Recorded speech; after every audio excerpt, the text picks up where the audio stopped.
What's up, NBA fan? What's up, all sports fans? This your boy JB, host of the Behind the Bench podcast network and channel. Giving a shout out to the rest of the crew. I'm talking about Shad, Kelvin, and Jermaine, Kobe Bryant Film Room, and Big Dog Sports Talk.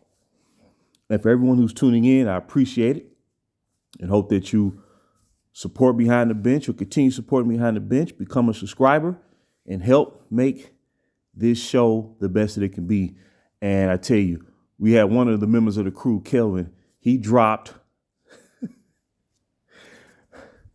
Mega Truth and the video he produced the other day, and has drawn so much support that we have now generated an additional 150 to 200 subscribers alone from his video. So, hey, as I like to always say, something's right, and it is a winning combination all around. Now, I want to touch on something, man, and if people notice, when we started this channel and provided content, it mainly focused on basketball and NBA, but not just one team specifically, but teams across the league as they were achieving levels of success at any period of the NBA season, whether this current season or past season. And there was going to come a point where I said I wanted to pick the perfect time, a perfect period of the season where I would start talking about my favorite team, because I don't want to make it seem like that I'm always talking about the Los Angeles Lakers, because there's always constant talk about this team. But I believe during this current incarnation of the franchise over the past 5.5 years, it's for the wrong reasons. It's for the wrong reasons. Or it's for reasons that doesn't reflect what the franchise has truly been about and how important the franchise has been in basketball and for the NBA over the past 4 or 5 decades. Actually, from the time the franchise was first founded in the 50s in Minneapolis, when George Mikan was the leading player, the league's first superstar, and started the initial dynasty, winning 5 championships, and really over a span of 8 seasons. But I'm just giving a backdrop because I've done some videos about the original young core. And as I mentioned, I really want to, when I start talking about each individual player, I'm going to break it down to, my goal is to break it down to the nuance, to really highlight what the franchise was led to give up on. Not just give up on, but mortgage off. Okay. So what I'm trying to say is, as we saw last night, the Los Angeles Lakers went into Beantown, Boston, to defeat the Celtics on their home floor and beat them, from beginning to end. And despite of the fact that the 2 superstars of the team were not in uniform for whatever reason, but it just showed, for that brief moment, the spirit of the Lakers, the real Lakers. And ironically, 2 of their own led the way. A draftee and D'Angelo Russell, and an original Laker who was undrafted, but, brought in through the wherewithal of the scouting department, because they saw something in Austin Reeves that was out of the ordinary when it comes to undrafted players. And he showed who he was last night. And he made the organization proud. Even when his name and to a degree, D'Angelo Russell's name has been, subject to constant trade rumors, maybe a message was sent last night through the basketball guys. Okay. This video here, I'm going to talk about why me personally, and it wasn't like anything forced or contrived, but why I gravitated to these players when the Lakers were led or decided, whatever it may be, to go a different route to pursue win now success, which I call shortcut. And I gravitated to these young men and had no problems backing them when very few people did. See, they were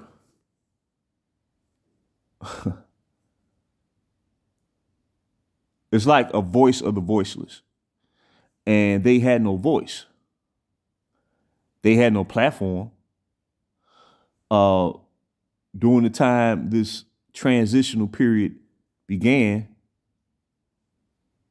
they had no leg to stand on. It wasn't their fault. It was not their fault. It's just they were young. They was caught up in the just they was caught up in all the chaos and the backdrop that would transpire. And I saw them as sacrificial lambs, right? And see, I get emotional about it because you see where the franchise is now, where you're in win now scenario, and they won a game that they didn't have no business winning last night because of the circumstance. But despite the circumstance, they shined through. So what I'm trying to say is the bar's been lowered to such a degree where fans are celebrating this team that was looked upon as one that would pursue a championship. And they're celebrating mediocrity. See, it's different between a team starting out, let's say, starting out with a record of, let's say, like 36 and 46. No, we'll say 32 and 50. And then the next year they reach a record of like 42 and 40. Now that's something to get excited about. Young players getting better season by season, and you look forward to what lies ahead, right? Okay.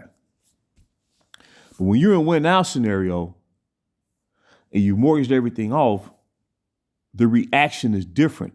It becomes more frustration or confusion as to what's going on.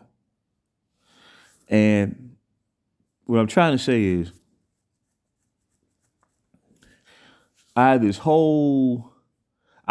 to conversation. I see conversations by talking heads, and I see like fans. They'll say something to the effect of, "Man, we shouldn't have let Malik Monk go.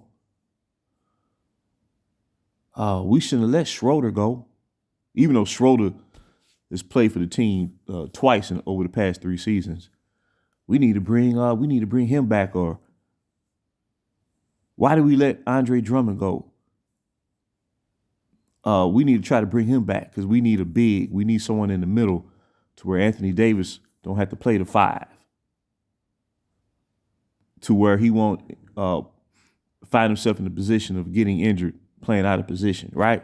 So you hear these conversations and they bring up those players, and let's bring back Lonnie Walker. They should have re-signed Lonnie Walker, right? And I hear that, man. Or players who was on the team that won the bubble in 2020. You know, they'll bring up names like Avery Bradley, you know, who they brought back along with Rajon Rondo 2 seasons later. You hear that, man, it's like, when are they going to mention the real Lakers? When is someone going to say, man, we need to bring back B.I., Brandon Ingram, or let's bring back Randall? We never should let them go. You never hear that. Never. And it's so perplexing, but I understand it though. See, I understand why they choose to overlook the young core. See, and the reason why is because Dennis Schroeder wasn't sacrificed. Malik Monk wasn't sacrificed. Avery Bradley wasn't sacrificed. That's why. Because every player who I just mentioned out of those 3, they was on the team 1 year before they were let go. Because that's how the situation was set up for them to play for the team for 1 season, right? Because this organization is operating, well, over the past 2-3 seasons, they was operating on yearly intervals. Now they're acting on intervals that is occurring like the season within the season. They're operating in 3 stages: the off season, the beginning of the season, trade deadline. So you almost have 3 incarnations of one team during the course of an 82-game schedule. It's unheard of. It's something we've never seen in professional sports in any of the major 3 leagues: NBA, NFL, MLB. And I'm going to throw the NHL in right along with that. So it's a Jedi mind trick. And the reason that those players continue to get overlooked, the real young core, is because they are the real Lakers. Now, what I'm saying is, when they bring a new player on board to play like for a season, like a Taurean Prince or somebody to that effect, or Christian Wood or Cam Reddish or somebody like that, well, they're being brought in within the framework of trying to win right now. So it's not a long-term formula to begin with. So the connection to those players aren't the same. Even if fans are led to support them more than the original young core. See, the connection between those players, those temporary players, versus the true future of the franchise is no comparison. And that's why when you hear fans say, man, we need to bring Malik Monk back, or we shouldn't let him go, or we shouldn't let Lonnie Walker go, or Andre Drummond go, they never will bring up the real young core, because they know in the back of their mind, whether they supported them being traded off or not, that those are the real players. And the psychology behind, and now this is just sports, but it's a reflection of life to a degree, you know, where you don't shun your own. Now, everybody within a family or organization had their disagreements. They may have their disputes, but they're still part of the same network. They're still part of the same fiber, or as they say, same culture, right? So when you cut that off and you disperse the true young core and the real Lakers, and you disperse them throughout the entire NBA landscape, well, it's almost like they're being disowned, as if they never existed, as if they never represent the franchise. But see, when all this is over, I guarantee that resistance to acknowledge them it will cease, and you're going to see more and more fans of this franchise say, you know what? We should have gave them a chance. We should have let them grow.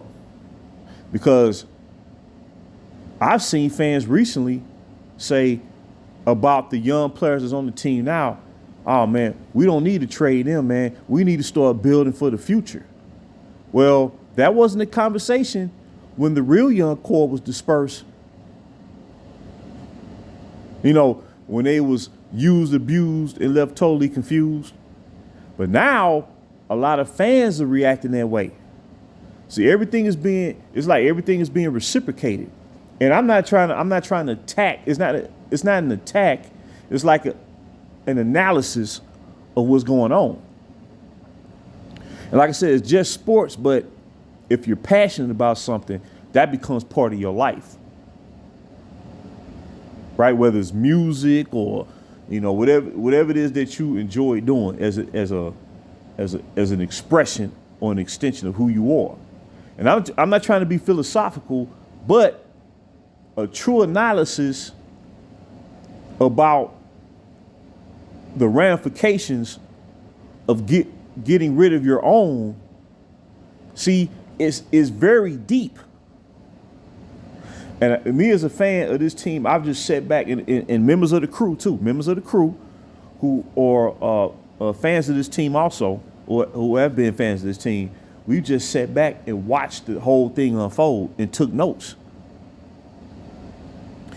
And the first thing that was said about this young core when they was let go, well, it's the usual adage or the usual take. Well, they haven't won anything. What have they done? The first thing they said, they couldn't be part of a winning team.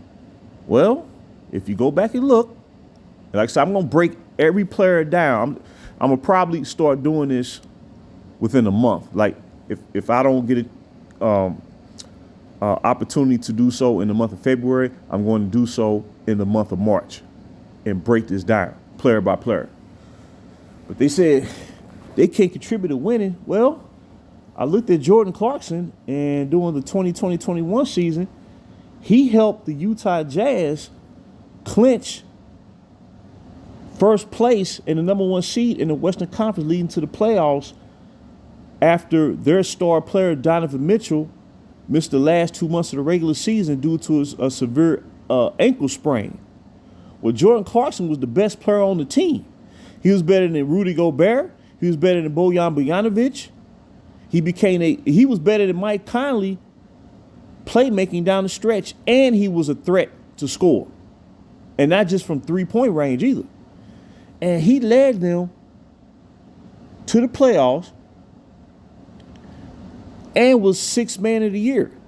The only original Laker to ever win that prestigious award. That was Jordan Clarkson, right? Okay.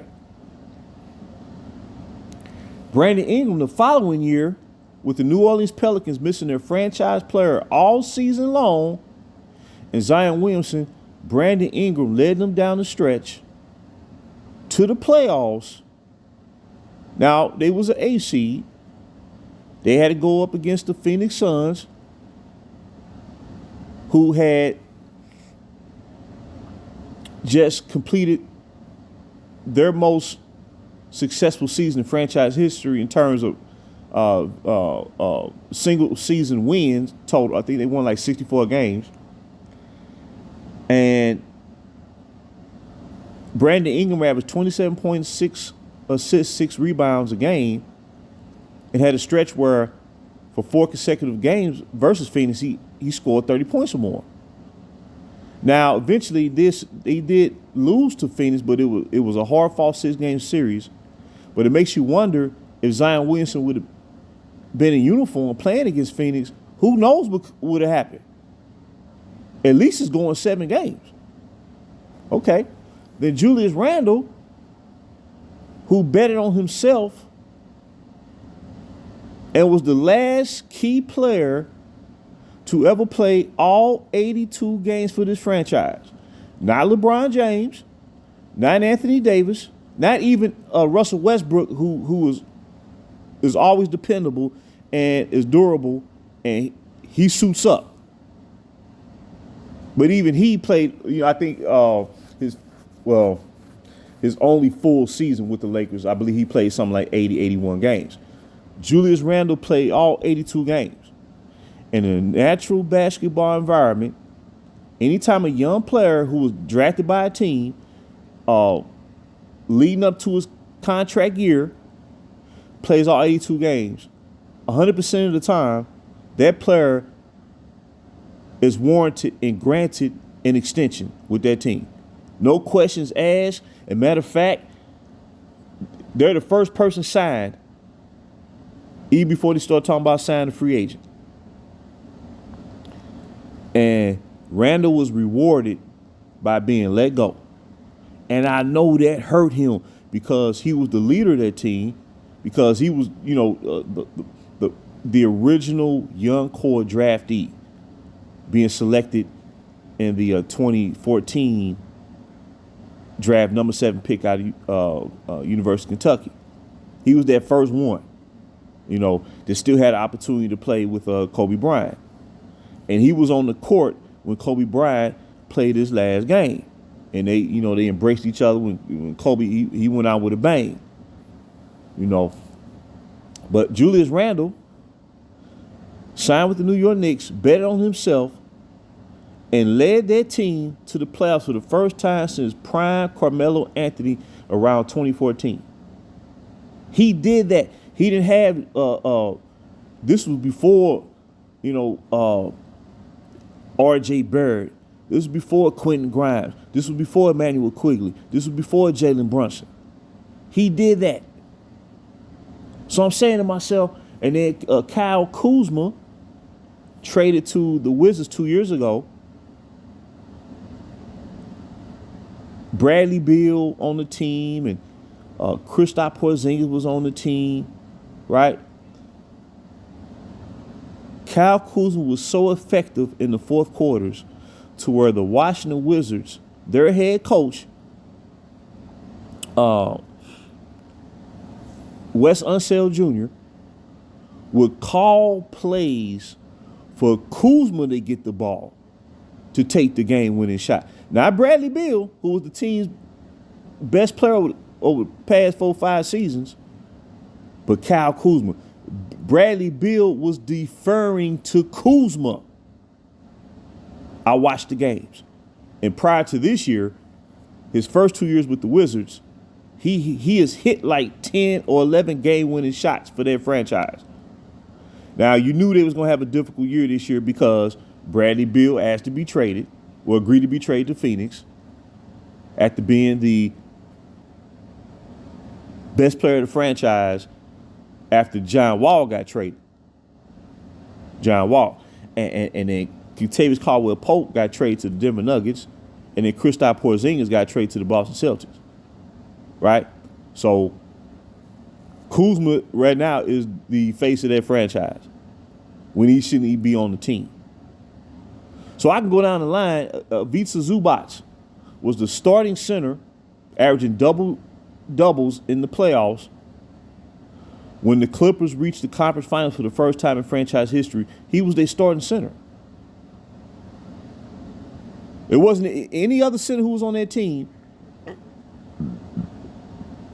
was not the starting big man. It was Ivica Zubac. So I just gave 5 examples of real Lakers from the original young core who have contributed to winning. Not on a super team, but on teams that have intricately, step by step, improved their roster to where they can start being competitive and reach playoff status. And then you have Lonzo Ball. After signing with the Chicago Bulls, that first year with Chicago, because of his defense and his improved three-point shooting, he was shooting 40% from 3, 80% from the free throw line, as one of the league leaders in steals. A 3-and-D point guard who helped the Chicago Bulls reach first place in the Eastern Conference for the first 3 months of this season before he succumbed to that knee injury. If I'm not mistaken, I think someone inadvertently fell on his knee, kind of like what happened to Joel Embiid this week. And Joel Embiid now has a torn meniscus, and there's fear that he may miss the rest of the season. I hope he doesn't, because he was having a heck of a year, basically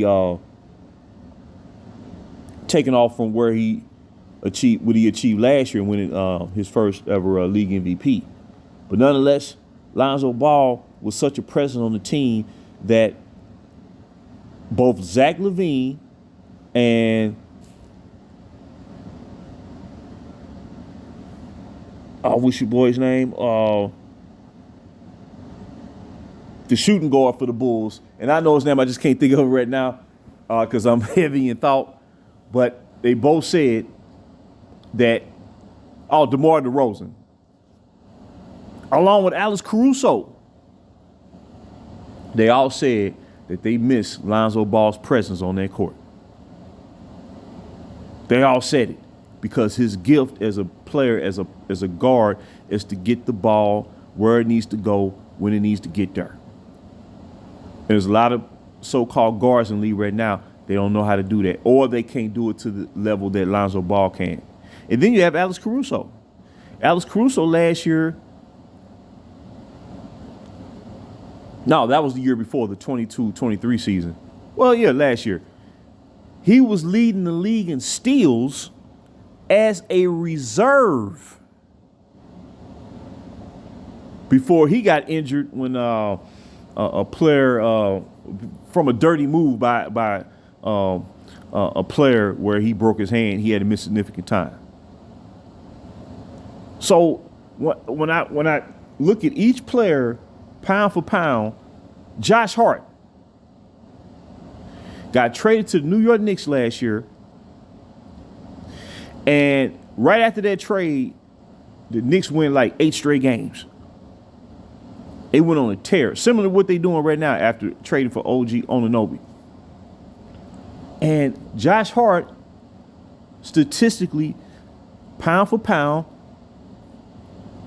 regardless of height, is the best rebounder in the NBA. He's contributing to that team winning. So when I hear the notion that they're not any good, well, the evidence proves otherwise. And what you hear the talking heads say that the Lakers need right now, or need on a yearly basis, they already had it. So being a fan of this franchise, I naturally gravitated to them. Even when they was let go, traded away, shipped out, as a fan, my heart said, I have to back them and support them and root for them. It wasn't forced. It was natural because they're supposed to be the representation of the franchise going into the new decade, which is the 2020s. See, this is heavy, man, and this is deep because they continue to get overlooked. And even with Lonzo Ball's unorthodox shooting form when he entered the NBA out of UCLA, when you look at all those players they drafted, including Larry Nance Jr. Larry Nance Jr., one of the reasons why the Pelicans traded for him, because he and Brandon Ingram used to be teammates. And he instills confidence in B.I. You know, I think of all the young core players who was let go and traded, I think it impacted Brandon Ingram more than anybody else because he was the player, then Randall per se, than everybody else, you know. But he was the player before all this started, before they brought their guy to the team, that's causing all this chaos now. He was the player that the Lakers were looking to really develop and build up and be that driving force. It was supposed to be Brandon Ingram. Because, you know, after his second year, he doubled his scoring output from his rookie season. And you can see, like someone, A friend of mine, a fellow Laker fan, mentioned that, he was a prototype of like a Grant Hill, because they both went to the same school, Duke University. I was like, wow. I said, yeah, he right. He do mind you, Grant Hill. But then he got the jump shot. He got the mid-range game to boot. You see what I'm saying? So when you look at it pound for pound, to me, what they gave up, and I'm missing some players that's not in this image right here. So essentially, the reason I'm showing Anthony Davis and Russell Westbrook, well, they traded to get those players, to get those superstars. They had to mortgage off the young talent. If the young talent weren't any good, they couldn't have got AD, and they couldn't have got Westbrook. And what's ironic is, even after you had LeBron James, Anthony Davis, Russell Westbrook, Carmelo Anthony, Dwight Howard, that's 5 Hall of Famers right there, as they consider top 75 players. Then you had, Rajon Rondo, DeAndre Jordan. You brought back Avery Bradley, right? And that team won 33 games. The 21-22 Lakers won 33 games, 2 less than the team driven by the young core that improved by 9-10 games from the previous season in 2017. And fans think that we took a step forward. It's impossible, because we let go of the deepest and most talented, versatile young core that I've ever seen in professional basketball during this one-and-done era. I look at the Oklahoma City Thunder, man, and they playing lights out, man. I love what Oklahoma City's doing. They developing their young talent, man. And they doing this without making major trades or having to sign, trying to sign free agents. They doing this in a small market. Or what they say, a small, I don't like using that word, it's just, that's what they say. That's what they call them teams, small market. But in a town that's not considered one of your major cities, like L.A., Chicago, New York, something like that, where the population is large. But at the end of the day, man, they're not as deep as that original young core of the Lakers, man. That original core of the young Lakers, man, they went darn near 12 deep. And that's not even mentioning like Mo Wagner, Thomas Bryant, who was on the team last year, and when he was inserted into the starting lineup, he was averaging 16 and 9. They don't have a center on the roster right now who can average that. Even if you give them the minutes, they can't average that. I'm talking about when the team is preparing for you and ready to compete against you that night.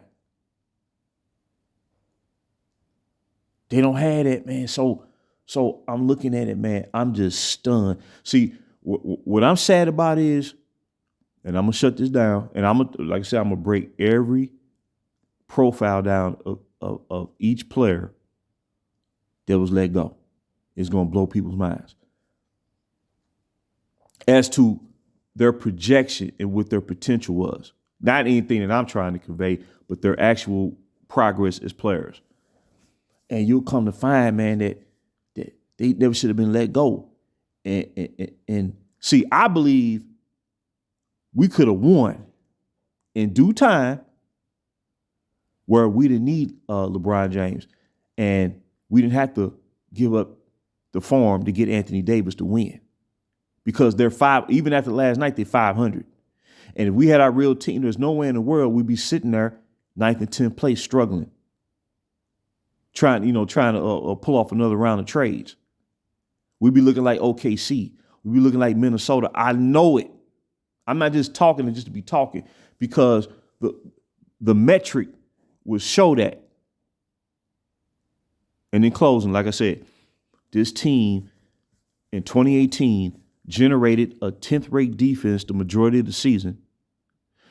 The rookie point guard, when he really got going, he didn't turn the ball over and helped generate the number 1 pace of any team in the NBA. And they had a point differential, finished the season with a point differential of -1. And it just shows that we had it all and we was ahead of the curve.